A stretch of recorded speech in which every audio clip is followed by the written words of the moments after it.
വിശ്വവിഖ്യാതമായ മൂക്ക് കഥാസമാഹാരം വൈക്കം മുഹമ്മദ് ബഷീർ. ശബ്ദം നൽകുന്നത് Vivek Bhushan. Production copyright Storytel 2019, a DC Books production. നീതിന്യായം കഥ. ശബ്ദം നൽകുന്നത് കോടതിയിലെ വിസ്താര നടപടികളെല്ലാം ആ പ്രതി അവജ്ഞയോടെ നോക്കിക്കൊണ്ട് നിൽക്കുകയും അതൊന്നും തന്നെ സംബന്ധിക്കുന്നതല്ലെന്ന ഭാവത്തിൽ അലക്ഷ്യമായി പെരുമാറുകയും ചെയ്തിരുന്ന അബ്ദുൾ റസാഖിൽ നിന്ന് ആരും ഒരു തർക്കവും പ്രതീക്ഷിച്ചില്ല. അയാൾ കുറ്റം സമ്മതിക്കുമെന്നും അന്ന് തന്നെ ശിക്ഷയുണ്ടാകുമെന്നും പോലീസുകാരും നാട്ടുപ്രമാണികളായ മുസ്ലിം പൗരന്മാരും വിചാരിച്ചിരുന്നു. അത് ശരിയായിരുന്നു താനും. ബഹുമാനപ്പെട്ട ജഡ്ജി വസീർ ഹുസൈൻ വിധിന്യായം എഴുതി തയ്യാറാക്കിയിട്ടുമുണ്ടായിരുന്നു. കേസ് വിളിച്ചു. പോലീസ് അകമ്പടിയോടെ ബലിഷ്ഠകായനായ പ്രതി കൂട്ടിൽ കയറി. അയാൾ അപ്പോഴും അക്ഷോഭ്യനായിരുന്നു. അയാളുടെ മേലുള്ള കുറ്റപത്രം വായിച്ചു കേൾപ്പിച്ചിട്ട് ജഡ്ജി ചോദിച്ചു, നിങ്ങൾ ഈ കുറ്റം ചെയ്തിട്ടുണ്ടോ? അബ്ദുൾ റസാഖ് ദൃഢമായ സ്വരത്തിൽ പറഞ്ഞു, ഉണ്ട്. ജഡ്ജി വീണ്ടും ചോദിച്ചു, നിങ്ങളെ ശിക്ഷിക്കാതിരിക്കാൻ എന്തെങ്കിലും കാരണമുണ്ടോ? അബ്ദുൾ റസാഖ് നിവർന്നു നിന്നു. അയാളുടെ കണ്ണുകൾ തെളിഞ്ഞു, രൂക്ഷമായി. കോടതിയിൽ എല്ലാവരും കേൾക്കത്തക്ക വിധത്തിൽ സ്ഫുടതയോടെ ദൃഢമായി അയാൾ പറഞ്ഞു, ബഹുമാനപ്പെട്ട കോടതി ദയവായി ക്ഷമയോടെ കേൾക്കണം. എനിക്കല്പം പറയാനുണ്ട്. ഇസ്ലാമിൽ ഒരു നിയമമുള്ളത് ബഹുമാനപ്പെട്ട ജഡ്ജിക്കും ഈ കോടതിയിൽ കൂടിയിരിക്കുന്ന മുസ്ലിം പ്രമാണികൾക്കും അറിയാമായിരിക്കണം. അശരണരെ സംരക്ഷിക്കുക, ജോലിയില്ലാത്തവർക്ക് ജോലിയുണ്ടാക്കി കൊടുക്കുക, പാവപ്പെട്ടവരുടെ കുഞ്ഞുങ്ങൾക്ക് വിദ്യാഭ്യാസത്തിന് സഹായം നൽകുക, പാവപ്പെട്ട രോഗികൾക്ക് വൈദ്യസഹായം ചെയ്യുക, വിവാഹപ്രായമായ സാധു യുവതികളെ വിവാഹം ചെയ്യിക്കുക. ഇതെല്ലാം പണക്കാരുടെ ചുമതലയാണ്. ഇതിനാണ് കരുണാമയനും നീതിജ്ഞനുമായ അല്ലാഹ് ഇവർക്ക് പണം കൊടുത്തിട്ടുള്ളത്. ഇതൊന്നും ഇവിടത്തെ പണക്കാരായ മുസ്ലിം പ്രമാണികൾ ചെയ്തിട്ടില്ല. ഒരുപക്ഷെ മറന്നുപോയിട്ടായിരിക്കാം. ഞാൻ ആരെയും കുറ്റപ്പെടുത്തുന്നില്ല. ആര് കുറ്റം ചെയ്തുവോ അവരെ അല്ലാഹ് ശിക്ഷിക്കും. ഞാൻ ചെയ്ത കുറ്റമാണ് ഞാൻ പറയാൻ പോകുന്നത്. എന്റെ ബാപ്പ മരിക്കുന്ന കാലത്ത് ഞാൻ സ്കൂളിൽ പഠിക്കുകയായിരുന്നു. അന്നെന്റെ സഹോദരിക്ക് 9 വയസ്സ്. അവളെ സ്കൂളിൽ ചേർത്തിട്ടേ ഉണ്ടായിരുന്നുള്ളൂ. പിതാവ് മരിച്ചിട്ട് 3 മാസം കഴിയുന്നതിനു മുമ്പ് ഇവിടത്തെ ഒരു മുസ്ലിം പ്രമാണി ഞങ്ങളെ കുടിയിറക്കി. ഞാനും എന്റെ തള്ളയും സഹോദരിയും എങ്ങോട്ട് പോകും? പകൽ മുഴുവനും രാത്രി മുഴുവനും ഞങ്ങൾ ഒരൊഴിഞ്ഞ പീഡികത്തിണ്ണയിൽ കഴിച്ചുകൂട്ടി.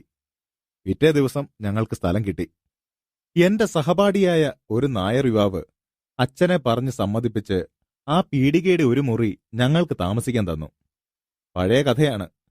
ഞാൻ എന്റെ സഹോദരിയെ പഠിപ്പിച്ചു. മാതാവിന് ചോറ് കൊടുത്തു. എന്റെ പിടലയ്ക്ക് ഇത്ര വണ്ണം വെച്ചത് അരിച്ചാക്ക് ചുമന്നിട്ടാണ്. ഒരേ സമയത്ത് 2 ചാക്ക് അരി ഞാൻ ചുമക്കും. ചുമടില്ലാത്തപ്പോൾ ബീഡി തെറുക്കും. അടയ്ക്ക കച്ചവടം ചെയ്യും. ഉണക്കമീൻ കച്ചവടം ചെയ്യും. ഇങ്ങനെ 9 കൊല്ലം കഴിഞ്ഞു. എന്റെ സഹോദരി വിദ്യാഭ്യാസം മതിയാക്കി. തരക്കേടില്ലെന്ന് തോന്നിയ കുഞ്ഞബ്ദുള്ളയ്ക്ക് വിവാഹം ചെയ്തു കൊടുത്തു. 800 രൂപ ഞാൻ സ്ത്രീധനവും കൊടുത്തു. ഈ 800 രൂപ ഞാൻ എങ്ങനെ ഉണ്ടാക്കിയതാണെന്ന് കോടതിക്ക് മനസ്സിലായല്ലോ. കൊല്ലം 3 കഴിഞ്ഞു. സഹോദരിക്ക് 3 കുഞ്ഞുങ്ങളുണ്ടായി. ഇതിനിടെ എന്റെ സഹോദരിയെ കുഞ്ഞബ്ദുള്ള ചവിട്ടുകയും തൊഴിക്കുകയും ചെയ്തിരുന്ന വിവരം എനിക്കറിയാം. ഭർത്താവ് ഭാര്യയെ ശിക്ഷിക്കുന്നു. ഞാനൊന്നും പറഞ്ഞില്ല.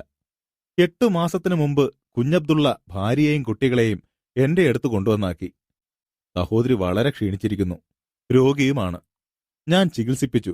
അങ്ങനെയിരിക്കെ കുഞ്ഞബ്ദുള്ള എന്റെ സഹോദരിയെ ഉപേക്ഷിച്ചിരിക്കുന്നു എന്ന് കേട്ടു. മൊഴി ചൊല്ലി. എന്തു മൊഴി? മൊഴി ചൊല്ലാൻ എന്താ കാരണം? ഞാൻ ചെന്നു ചോദിച്ചു. കുഞ്ഞബ്ദുള്ള പറഞ്ഞു, മനസ്സാണ്. ഞാൻ അവളെ മൊഴി ചൊല്ലിയിരിക്കണ്. നിനക്കെന്താ? ഒന്നുമില്ല. ഇസ്ലാമിലെ നിയമമാണല്ലോ. സ്ത്രീയുടെ യൗവനം നശിപ്പിച്ചിട്ട് അവളെയും കുഞ്ഞുങ്ങളെയും പുറന്തള്ളിയേക്കുക. എന്നിട്ട് വേറൊന്നിനെ കല്യാണം കഴിക്കാം. ഞാൻ പോകുന്നു. അങ്ങനെയിരിക്കെ കുഞ്ഞബ്ദുള്ള കല്യാണം കഴിക്കാൻ പോകുന്നുവെന്ന് കേട്ടു. കല്യാണത്തിന് ഞാനും പോയി. നിക്കാഹിന് മുമ്പ് ഞാൻ കുഞ്ഞബ്ദുള്ളയെ പിടിച്ച് മുറ്റത്ത് കൊണ്ടുവന്നു. എന്നിട്ട് കാലുകളിൽ 2ലും കൂടി പിടിച്ച് ആ ഞാഞ്ഞ് അവനെ ഞാൻ തെങ്ങിലടിച്ചു കൊന്നു. ഞാൻ അല്ലാഹുവിന്റെ മുന്നിൽ കുറ്റക്കാരനല്ല. എനിക്കത്രേ പറയാനുള്ളൂ. കോടതിയിലെ നിശബ്ദതയെ ഭേദിച്ചുകൊണ്ട് ജഡ്ജി പറഞ്ഞു, ദൈവത്തിന്റെ നീതിന്യായവും രാജ്യത്തിന്റെ നിയമവും എപ്പോഴും പൊരുത്തപ്പെട്ടു എന്ന് വരുന്നതല്ല. ഞാൻ ദൈവത്തിന്റെ നീതിക്ക് വഴങ്ങുന്നുവെങ്കിൽ ഈ പ്രതി നിർദോഷി എന്ന് കണ്ട് വെറുതെ വിടേണ്ടതാണ്. എന്നാൽ ഈ രാജ്യത്തിന്റെ നീതിന്യായം അനുശാസിക്കുന്നു ഈ പ്രതി ചെയ്ത കുറ്റം പരമാവധി ശിക്ഷ അർഹിക്കുന്നു എന്ന്. ഈ നീതിപീഠം വികാരങ്ങൾക്ക് വശപ്പെടാതെ നിയമം നടത്തുവാൻ ബാധ്യസ്ഥമാണ്. ഇത്രയും പറഞ്ഞിട്ട് ജഡ്ജി വസീർ ഹുസൈൻ അബ്ദുൾ റസാഖിനെ തൂക്കിക്കൊല്ലാൻ വിധിച്ചു. തൂക്കിക്കൊല്ലുകയും ചെയ്തു. കരുണാമയനായ അല്ലാ അബ്ദുൾ റസാഖിന്റെ ആത്മാവിന് നിത്യശാന്തി നൽകി അനുഗ്രഹിക്കട്ടെ. മംഗളം. നിങ്ങൾ കേട്ടത് നീതിന്യായം. കഥ Vaikom Muhammad Basheer. Production copyright Storytel 2019, a DC Books production.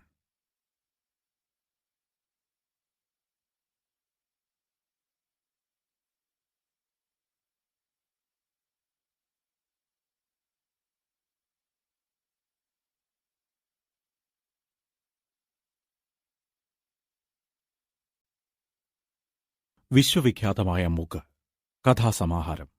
Vaikom Muhammad Basheer. ശബ്ദം നൽകുന്നത് Vivek Bhushan. Production copyright Storytel 2019, a DC Books production. പഴയ ഒരു കൊച്ചു പ്രേമകഥ. കഥ ശബ്ദം നൽകുന്നത് വിവേക് ഭൂഷൺ. പ്രേമസുരഭിലമായ കാലഘട്ടത്തിൽ പണ്ട് യുഗങ്ങൾക്ക് മുമ്പ് എന്ന മട്ടിൽ സംഭവിച്ച പഴയ ഒരു കൊച്ചു പ്രേമകഥയാണ് പറയാൻ പോകുന്നത്. പ്രേമത്തിനകത്ത് എപ്പോഴും കാമവും ഉണ്ടായിരിക്കുമല്ലോ. അന്ന് നന്നേ ചെറുപ്പം, ചുണ, ധീരത, യൗവനത്തിന്റെ തീക്ഷ്ണതയിലായിരുന്നു. വീണ്ടു വിചാരമില്ല, എടുത്തുചാട്ടം, ഹൃദയം ചൂണ്ടിയ വഴിയേ പോകുക. അന്ധമായ മോഹന കാലഘട്ടമേ നിനക്ക് വന്ദനം. വിശന്നങ്ങനെ ജീവിക്കുക. എല്ലാത്തരം വിശപ്പും എല്ലാത്തരം ദാഹവും. ശമനത്തിന് ഒരു പോംവഴിയുമില്ല. ആരോടോ എന്തിനോടോ രോഷമുണ്ട്, ഉഗ്രമായ രോഷം. എങ്കിലും ആദർശത്തിന്റെ സുന്ദര പദത്തിലാണ് ജീവിതം. എല്ലാം നേരെയാവും, നേരെയാക്കും. ചുടുചോരയിൽ കഴുകി പ്രപഞ്ചങ്ങളെ ആകമാനം പുതുക്കിക്കളയും. വിപ്ലവകാരിയാണ്. കൊല്ലാൻ മടിയില്ലാത്ത ഭീകരസംഘ നേതാവ്. കഠാരിയും റിവോൾവറും ഏന്തി നടന്ന ഭീകരമായ കാലഘട്ടമേ നിനക്ക് വന്ദനം. പേനത്തുമ്പിൽ നിന്ന് അന്ന് തീമഴ പെയ്തിരുന്നു, കൊടുങ്കാറ്റടിച്ചിരുന്നു. സംഹാരമായിരുന്നു ജീവിതലക്ഷ്യം. ഈ ലക്ഷ്യത്തോടുകൂടിയ 300-ലധികം യുവാക്കളുണ്ടായിരുന്നു. അന്ന് ഞങ്ങൾക്കൊരു പത്രവും. ഞാനായിരുന്നു പത്രാധിപർ. തീപ്പെട്ടി പോലുള്ള ചെറിയൊരു മുറിയാണ് പത്രമാഫീസ്. താമസവും അവിടെ തന്നെ. രാവും പകലും ചിന്തയാണ്, എഴുത്താണ്. രാവും പകലും കൂടിയാലോചനകളാണ്. രാവും പകലും പ്രവർത്തനങ്ങളാണ്.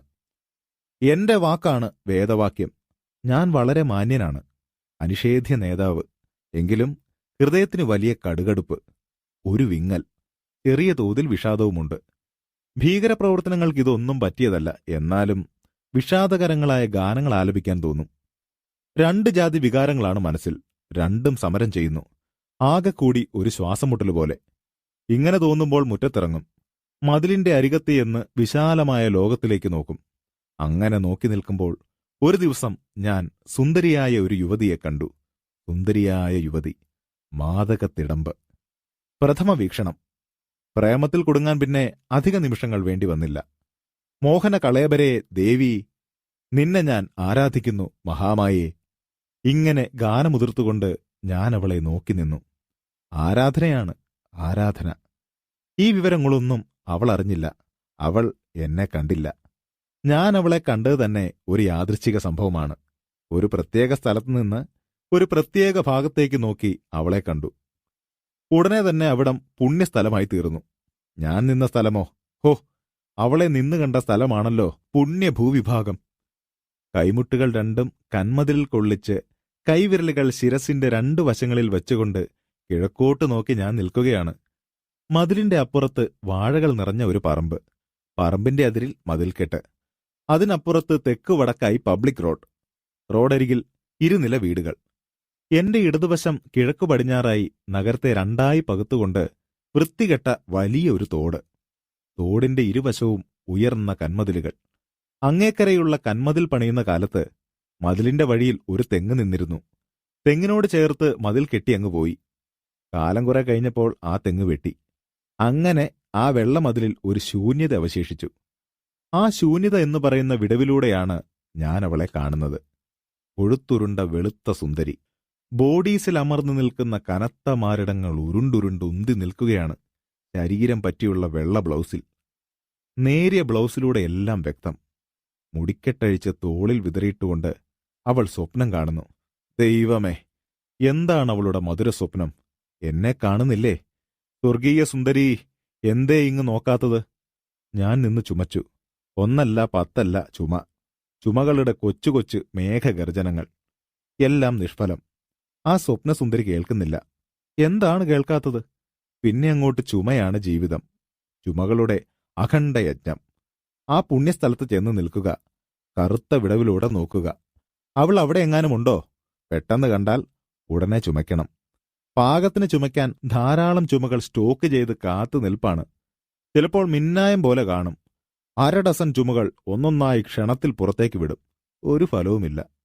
ചുമ കേൾക്കുകയുമില്ല, നോക്കുകയുമില്ല. ചത്തു കളഞ്ഞാലോ? ഇങ്ങനെ വിഷാദം നിറഞ്ഞ 1.5 മാസം പോയി. അപ്പോഴത്തേക്കും ആ വീടിന്റെയും അതിന്റെ പടിഞ്ഞാറ് വശമുള്ള വീടിന്റെയും ചരിത്രങ്ങൾ ഞാൻ മനസ്സിലാക്കി കഴിഞ്ഞു. വിശേഷിച്ചൊന്നുമില്ല. മാനമായ നിലയിൽ കഴിയുന്ന മാന്യഗൃഹങ്ങളാണ്.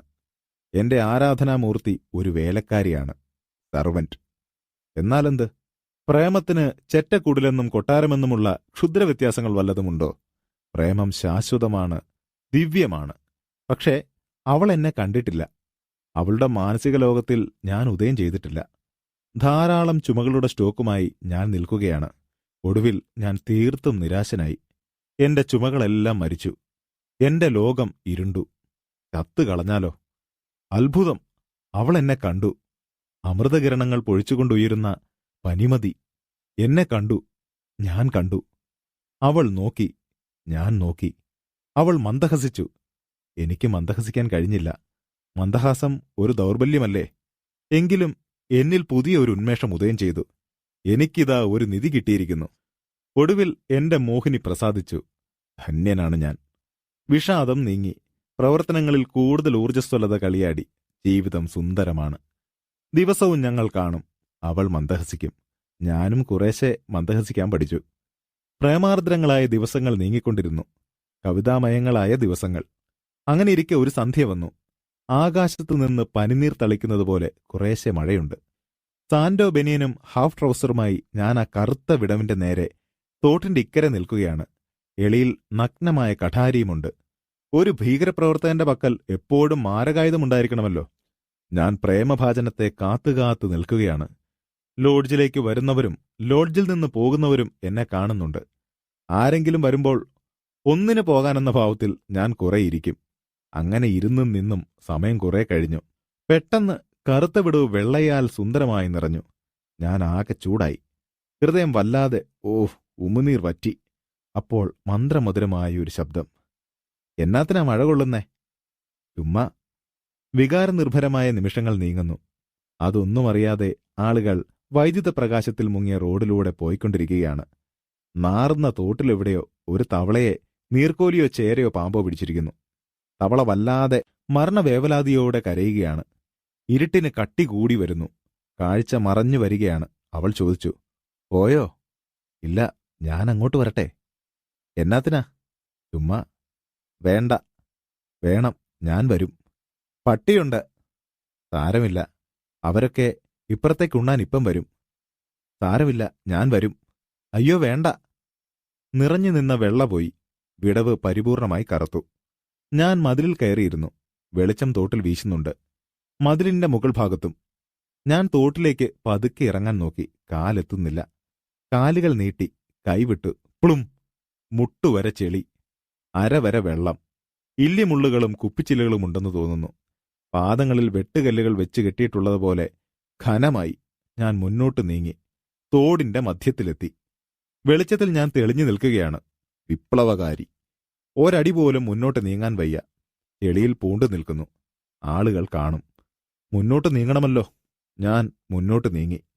നീങ്ങി നീങ്ങി തോടിന്റെ അക്കരെ പറ്റി. ഞാൻ മുകളിലേക്ക് നോക്കി. സ്തബ്ധനായിപ്പോയി. വെള്ളനിരപ്പിൽ നിന്ന് ആകാശമുട്ട എന്നവണ്ണം ഉയരത്തിലാണ് മതിൽ. എന്തു ചെയ്യും? എങ്ങനെ കയറും? തിരികെ പോകാൻ?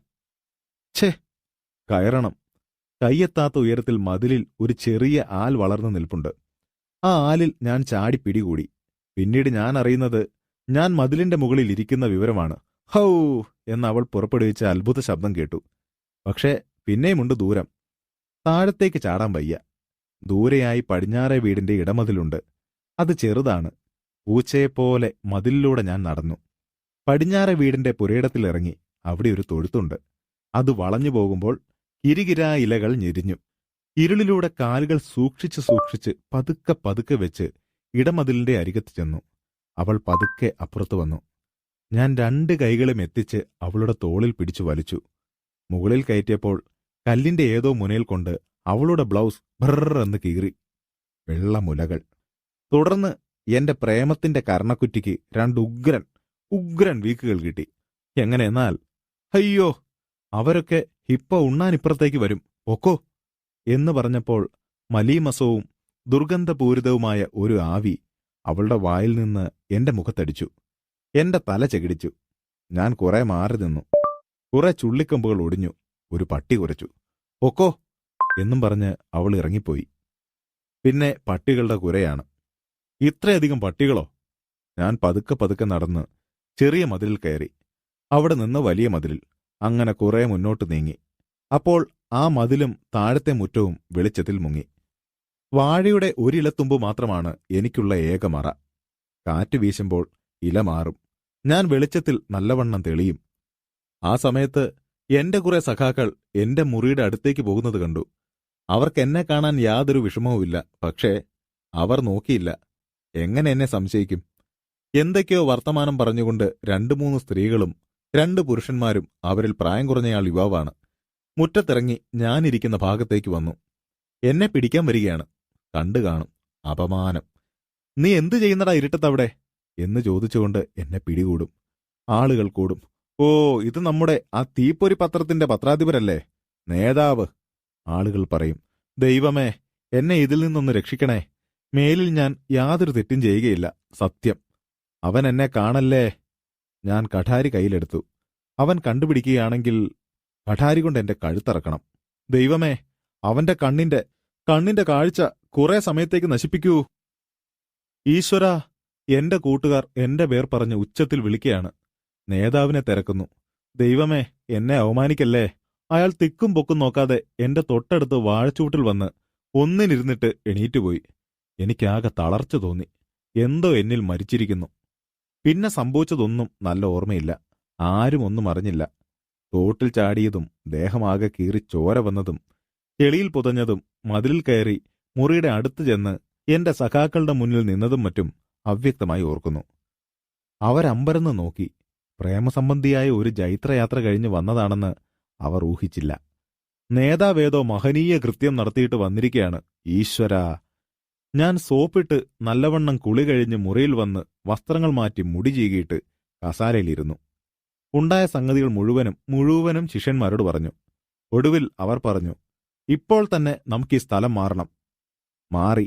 ഘനമേറിയ ഹൃദയവുമായി രാവിന്റെ നിശബ്ദതയിലൂടെ പ്രേമനഗരിയിൽ നിന്ന് ഞങ്ങൾ വിഷാദത്തോടെ പോയി.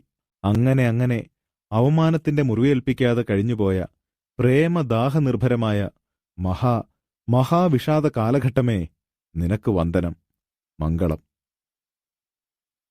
നിങ്ങൾ കേട്ടത് പഴയ ഒരു കൊച്ചു പ്രേമകഥ. കഥ Vaikom Muhammad Basheer. Production copyright Storytel 2019, a DC Books production.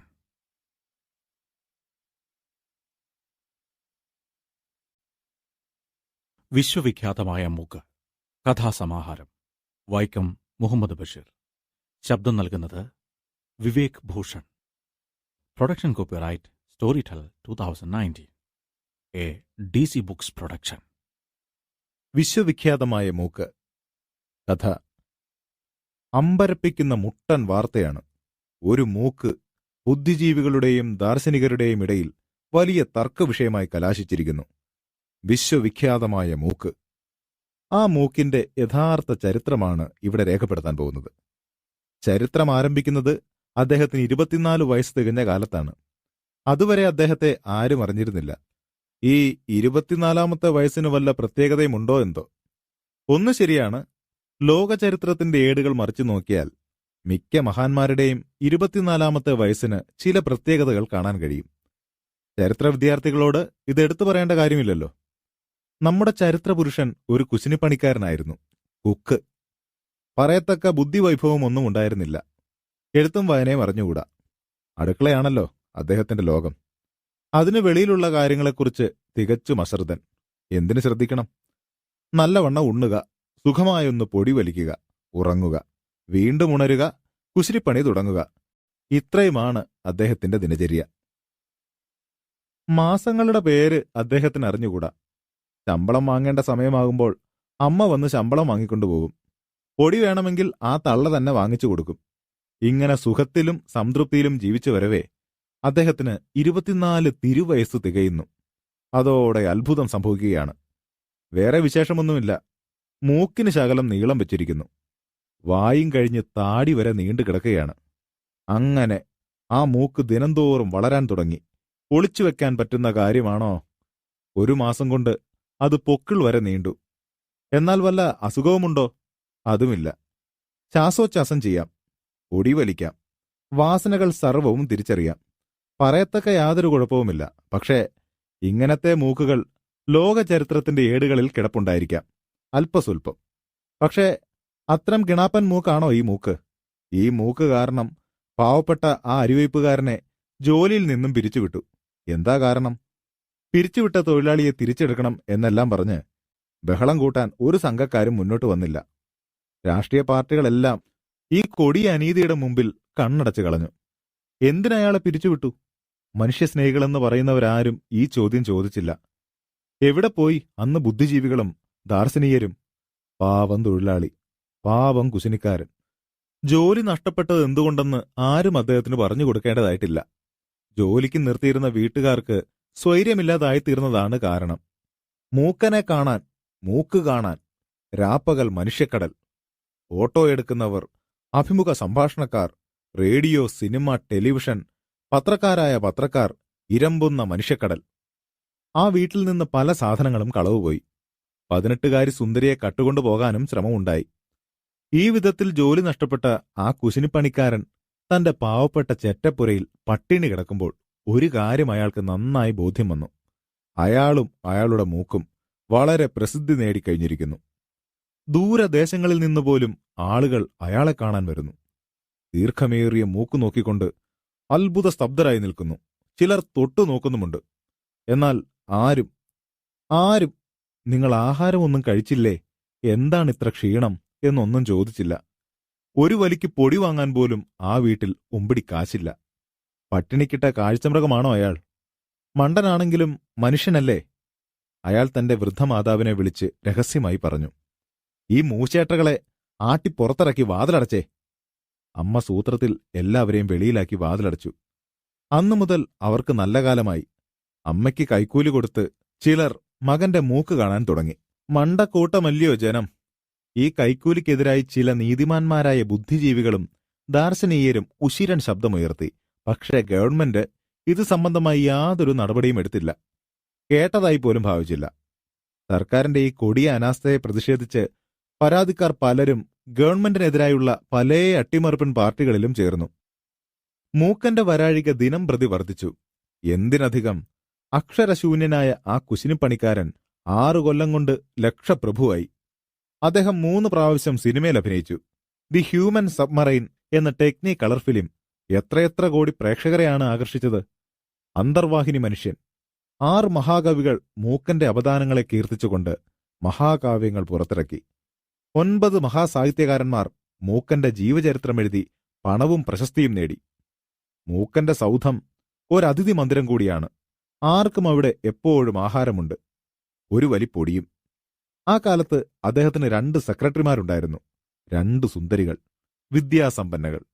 2 പേരും മൂക്കനെ കലശലായി പ്രേമിക്കുന്നു. 2 പേരും മൂക്കനെ ആരാധിക്കുന്നു. ഏത് മണ്ടനെയും, ഏത് തീവട്ടിക്കൊള്ളക്കാരനെയും, ഏത് മുന്തിയറുപ്പനെയും പ്രേമിക്കാൻ സുന്ദരികൾ എപ്പോഴും ഉണ്ടാകുമല്ലോ. ലോകചരിത്രത്തിന്റെ ഏടുകൾ മറിച്ചു മറിച്ചു നോക്കിയാൽ 2 സുന്ദരികൾ ഒരു പുരുഷനെ ഒരേ സമയത്ത് പ്രേമിക്കുമ്പോൾ ചില്ലറ കുഴപ്പങ്ങളുണ്ടായതായി കാണുമല്ലോ. മൂക്കന്റെ ജീവിതത്തിലും അതുണ്ടായി. ആ 2 സുന്ദരികളെപ്പോലെ ജനങ്ങളാകമാനം മൂക്കനെ സ്നേഹിക്കുന്നുണ്ട്. പൊക്കിൾക്കുഴി വരെ നീണ്ടുകിടക്കുന്ന അണ്ടകടാഹ പ്രശസ്തമായ സുന്ദര മൂക്ക് മഹത്വത്തിന്റെ ചിഹ്നമല്ലേ? തീർച്ചയായും. ലോകത്തിലുണ്ടാകുന്ന പ്രധാന സംഭവങ്ങളെപ്പറ്റി മൂക്കൻ അഭിപ്രായം പറയും. പത്രക്കാർ അത് പ്രസിദ്ധപ്പെടുത്തും. മണിക്കൂറിൽ 10,000 മൈൽ വേഗതയുള്ള വിമാനം ഉണ്ടാക്കിയിരിക്കുന്നു. അതേപ്പറ്റി മൂക്കൻ താഴെ പറയുന്ന പ്രകാരം പ്രസ്താവിക്കുകയുണ്ടായി. മരിച്ച മനുഷ്യനെ ഡോക്ടർ ബുന്ദ്രോസ് ഫുറാസിബുറോസ് ജീവിപ്പിച്ചു. അതേപ്പറ്റി മൂക്കൻ താഴെ പറയുന്ന പ്രകാരം പ്രസ്താവിക്കുകയുണ്ടായി. ലോകത്തിലേക്ക് ഉയരം കൂടിയ കൊടുമുടിയിൽ ചിലർ കയറിയെന്ന് കേട്ടപ്പോൾ ജനങ്ങൾ ചോദിച്ചു, അതേപ്പറ്റി മൂക്കൻ എന്തു പറഞ്ഞു? മൂക്കനൊന്നും പറഞ്ഞില്ലെങ്കിൽ ആ സംഭവം നിസ്സാരം. ഇങ്ങനെ ഗോളാന്തര യാത്ര, പ്രപഞ്ചങ്ങളുടെ ഉൽപ്പത്തി, ചിത്രമെഴുത്ത്, വാച്ച് കച്ചവടം, മെസ്മരിസം, ഫോട്ടോഗ്രഫി, ആത്മാവ്, പ്രസിദ്ധീകരണശാല, നോവലെഴുത്ത്, മരണാനന്തര ജീവിതം, പത്രപ്രവർത്തനം, നായാട്ട് എന്നുവേണ്ട എല്ലാറ്റിനെ പറ്റിയും മൂക്കൻ അഭിപ്രായം പറയണം. പറയുമല്ലോ. മൂക്കന് അറിഞ്ഞുകൂടാത്തത് മഹാപ്രപഞ്ചങ്ങളിൽ വല്ലതുമുണ്ടോ? ഒന്നു പറ. ഈ കാലഘട്ടത്തിലാണ് മൂക്കനെ പിടിച്ചുപറ്റാനുള്ള വലിയ ഗൂഢാലോചനകൾ നടക്കുന്നത്. പിടിച്ചുപറ്റുക എന്നുള്ളത് പുത്തനായ ഏർപ്പാടൊന്നുമല്ലല്ലോ. പിടിച്ചുപറ്റലിന്റെ കഥയാണ് ലോകചരിത്രത്തിൽ അധിക ഭാഗവും. എന്താണ് ഈ പിടിച്ചുപറ്റൽ? നിങ്ങൾ തരിശുഭൂമിയിൽ കുറെ തൈ വയ്ക്കുന്നു, വെള്ളമൊഴിക്കുന്നു, വളമിടുന്നു, വേലി കെട്ടുന്നു. പ്രതീക്ഷയാർന്ന വർഷങ്ങൾ നീങ്ങി തൈകളെല്ലാം കുലച്ചു. കുലകുലയായി തേങ്ങകൾ അങ്ങനെ ജോറായി തൂങ്ങുന്നു. അപ്പോൾ നിങ്ങളിൽ നിന്ന് ആ തെങ്ങുംതോപ്പ് പിടിച്ചുപറ്റാൻ ആർക്കാണെങ്കിലും മോഹം തോന്നും. മൂക്കനെ പിടിച്ചുപറ്റുക. ആദ്യമായി മൂക്കനെ പിടിച്ചുപറ്റാനുള്ള മഹത്തായ വിപ്ലവശ്രമം നടത്തിയത് ഗവൺമെന്റാണ്. അത് സർക്കാരിന്റെ ഡാവായിരുന്നു. നാസിക പ്രമുഖൻ എന്നൊരു ബഹുമതിക്ക് പുറമെ മൂക്കന് ഗവൺമെന്റ് ഒരു മെഡലും കൊടുത്തു. പ്രസിഡന്റ് തന്നെയാണ് വജ്രഖചിതമായ ആ സ്വർണ്ണ മെഡൽ മൂക്കന്റെ കഴുത്തിൽ അണിയിച്ചത്. എന്നിട്ട് ഹസ്തദാനത്തിന് പകരം പ്രസിഡന്റ് മൂക്കന്റെ മൂക്കിന്റെ തുമ്പിൽ പിടിച്ചു കുലുക്കി. ഇതിന്റെ എല്ലാം ന്യൂസ് റീൽ നാടൊട്ടുക്കുമുള്ള സിനിമാശാലകളിലും ടെലിവിഷനിലും പ്രദർശിപ്പിച്ചു. അപ്പോഴത്തേക്കും രാഷ്ട്രീയ പാർട്ടികൾ ഉഷാറായി മുന്നോട്ട് വന്നു. ജനങ്ങളുടെ മഹത്തായ സമരത്തിന് സഖാവ് മൂക്കൻ നേതൃത്വം കൊടുക്കണം. സഖാവ് മൂക്കനോ? ആരുടെ? എന്തിന്റെ സഖാവ്? ഈശ്വരാ, പാവം മൂക്കൻ. മൂക്കൻ പാർട്ടിയിൽ ചേരണം. ഏതു പാർട്ടിയിൽ? പാർട്ടികൾ പലതാണ്. വിപ്ലവമാണ് ഉന്നം. ജനകീയ വിപ്ലവം. എല്ലാ ജനകീയ വിപ്ലവ പാർട്ടികളിലും ഒരേ സമയത്ത് മൂക്കൻ എങ്ങനെ ചേരും? മൂക്കൻ പറഞ്ഞു, ഞാൻ എന്നാത്തിനാ പാർട്ടിയിലൊക്കെ ചേർണത്? എനിക്ക് കയ്യേല. ഇങ്ങനെയിരിക്കുമ്പോൾ സെക്രട്ടറിമാരിൽ ഒരു സുന്ദരി പറഞ്ഞു, എന്നോടിഷ്ടമുണ്ടെങ്കിൽ സഖാവ് മൂക്കൻ എന്റെ പാർട്ടിയിൽ ചേരണം. മൂക്കൻ മിണ്ടിയില്ല. ഞാൻ വല്ല പാർട്ടിയിലും ചേരണോ? മൂക്കൻ മറ്റേ സുന്ദരിയോട് ചോദിച്ചു. അവൾക്ക് കാര്യം മനസ്സിലായി. അവൾ പറഞ്ഞു, ഓ, എന്തിന്? അപ്പോഴത്തേക്കും ഒരു വിപ്ലവ പാർട്ടിക്കാർ മുദ്രാവാക്യം ഇട്ടുകഴിഞ്ഞു. നമ്മുടെ പാർട്ടി മൂക്കന്റെ പാർട്ടി, മൂക്കന്റെ പാർട്ടി ജനങ്ങളുടെ വിപ്ലവ പാർട്ടി. ഇത് കേട്ടപ്പോൾ മറ്റേ ജനകീയ വിപ്ലവ പാർട്ടിക്കാർക്ക് അരിശം മൂത്തു. അവർ മൂക്കന്റെ സെക്രട്ടറിമാരായ സുന്ദരികളിൽ ഒരുത്തിയെക്കൊണ്ട് മൂക്കനെതിരായി ഒരു ഭയങ്കര പ്രസ്താവന ഇറക്കിച്ചു. മൂക്കൻ ജനങ്ങളെ വഞ്ചിച്ചു. പിന്തിരപ്പൻ മൂരാശിയാണ് മൂക്കൻ. ഇത്രയും കാലം മൂക്കൻ ജനങ്ങളെ വഞ്ചിക്കുകയായിരുന്നു. ഈ കൊടിയ വഞ്ചനയിൽ എന്നെയും പങ്കാളിയാക്കി. ഞാൻ ഖേദിക്കുന്നു. ഞാൻ ജനങ്ങളോട് സത്യം പറയുന്നു. മൂക്കന്റെ മൂക്ക് വെറും റബ്ബർ മൂക്കാണ്. ഈ പ്രസ്താവന ലോകത്തിലുള്ള എല്ലാ പത്രങ്ങളും വലിയ ഗമയിൽ പ്രസിദ്ധപ്പെടുത്തി. മൂക്കന്റെ മൂക്ക് റബ്ബർ മൂക്കാണ്. മഹാമൂരാച്ചി മൂക്കൻ, കള്ളൻ, വഞ്ചകൻ, പിന്തിരിപ്പൻ, ഒറിജിനൽ മൂക്കല്ല. ഇത് കേട്ടാൽ ജനകോടികൾ അമ്പരക്കാതിരിക്കുമോ? ക്ഷോഭിക്കാതിരിക്കുമോ? ഒറിജിനൽ മൂക്കല്ലേ? അല്ല. ലോകത്തിന്റെ നാനാഭാഗങ്ങളിൽ നിന്നും കമ്പികൾ, ഫോൺ കോളുകൾ, കത്തുകൾ പ്രസിഡന്റിന് ഇരിക്കപ്പുറതി മുട്ടി. ജനവഞ്ചകനായ റബ്ബർ മൂക്കൻ നശിക്കട്ടെ. റബ്ബർ മൂക്കന്റെ കള്ള പിന്തിരിപ്പൻ പാർട്ടി നശിക്കട്ടെ. ഇൻകിലാബ് സിന്ദാബാദ്.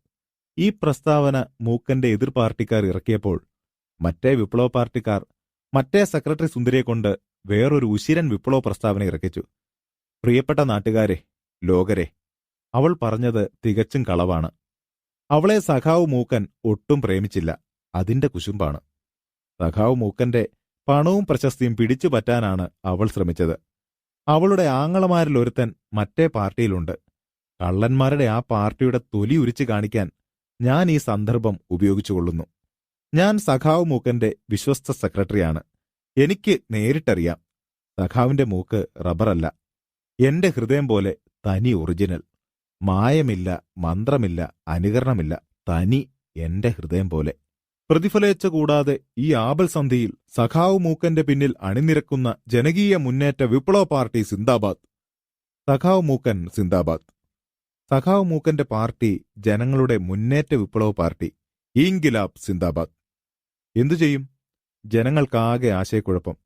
അപ്പോഴേക്കും മൂക്കന്റെ വിപ്ലവ പാർട്ടിയുടെ എതിർ വിപ്ലവ പാർട്ടിക്കാർ ഗവൺമെന്റിനെയും പ്രസിഡന്റിനെയും പ്രധാനമന്ത്രിയെയും ചീത്ത പറയാൻ തുടങ്ങി. മണ്ടൻ പളുങ്കൂസൻ ഗവൺമെന്റ്, റബ്ബർ മൂക്കുകാരൻ, ജനവഞ്ചകന്, നാസിക പ്രമുഖൻ എന്ന ബഹുമതി കൊടുത്തു. വജ്രഖചിതമായ സ്വർണ്ണ മെഡൽ കൊടുത്തു. ഈ ജനവഞ്ചനയിൽ പ്രസിഡന്റിനും പ്രധാനമന്ത്രിക്കുമുണ്ടല്ലോ പങ്ക്. ഈ ഭയങ്കര ഗൂഢാലോചനയിൽ ഒരു ചേരിതിരിവുണ്ട്. പ്രസിഡന്റും പ്രധാനമന്ത്രിയും രാജിവെക്കണം, മന്ത്രിസഭ രാജിവെക്കണം, റബ്ബർ മൂക്കനെ കൊല്ലണം.